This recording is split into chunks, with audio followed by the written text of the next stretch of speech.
یہ حضور کے عاشقوں کا ہجوم ہے. ہم بڑی کمزور قوم ہیں, ہم بڑی کمزور قوم ہیں, لیکن میڈیا کے دجالی کتے بار بار بھونک بھونک کر بتاتے ہیں تم کچھ ہو, تم کمزور نہیں ہو. 24 گھنٹے ہم پر ڈیبیٹ ہوتا ہے کہ نہیں ہوتا ہے؟ کل ملا کر ہم پر ہی ڈیبیٹ. ارے میاں یہاں تو الیکشن بھی کیمپیننگ کے لیے ہم ہیں. ہمارے مدعے کو لے کر کے ہی سب کو لڑانا ہے, سب کے درمیان. میں آپ سے یہ کہتا ہوں, یہ باتیں یوں ہی نہیں, وہ بار بار تمہیں بھونک کر بتا رہے ہیں تم کچھ ہو, لیکن تم کہتے ہو نہیں میں کچھ نہیں ہوں.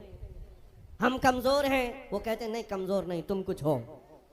ایک طرف تو کہتے ہیں کچھ نہیں ہے, سب بکھرے ہوئے لوگ ہیں, پنچر پتر بھی کہتے ہیں, لیکن پھر ہم ان سے کہتے ہیں میاں پنچر پتر ہے تو 24 گھنٹے ڈیبیٹ ہم پر کیوں کرتے ہو؟ ڈر کس بات کا ہے؟ کس بات کا ڈر ہے؟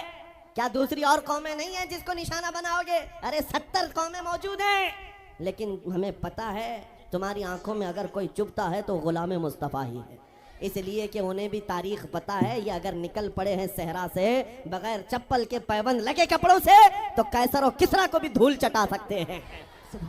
دنیا کی سپر پاور طاقتوں کو گھٹنے ٹیکنے پر مجبور کرنے والی قوم وہ عمر بن خطاب کے شاگرد تھے, صحابہ کرام تھے. دنیا کو تاریخ پتا ہے کہ یہ جس دن پڑھنے لگ گئے خالد بن ولید کو, جس دن یہ پڑھنے لگ گئے صلاح الدین ایوبی کو, جس دن ان کو کوئی کہنے لگ گیا کہ تمہارا کوئی شہاب الدین غوری بھی تھا, تمہارا کوئی اورنگزیب بھی تھا, تو پھر یہ مردہ اور مرجھائی ہوئی قوم دوبارہ اٹھنے لگ گئی تو اچھوں کی نیند حرام ہو سکتی ہے. اسی لیے کہا جاتا ہے مسلمانوں کے محلے میں نشہ بانٹو, مسلمانوں کو نشہ کرواؤ. نشہ بیچنے والے یہی, نشہ کرنے والے یہی, اس لیے کہ یہ جب تک نشہ میں رہیں گے ہم سکون سے رہیں گے, اور جس دن یہ اٹھ گئے تو دوسروں کے سکون کے لالے پڑ جائیں گے. اس لیے میرے عزیزوں میں تمہیں بیدار کرنے کے لیے آیا ہوں, اور دنیا کی نظروں میں کھٹکتا رہوں گا, لیکن میرے پاس جتنا بھی وقت موجود ہے میں خاموش نہیں رہوں گا انشاءاللہ العزیز. کل کو بھی اگر میری پھانسی ہو جائے مجھے اس بات کی پرواہ نہیں ہے.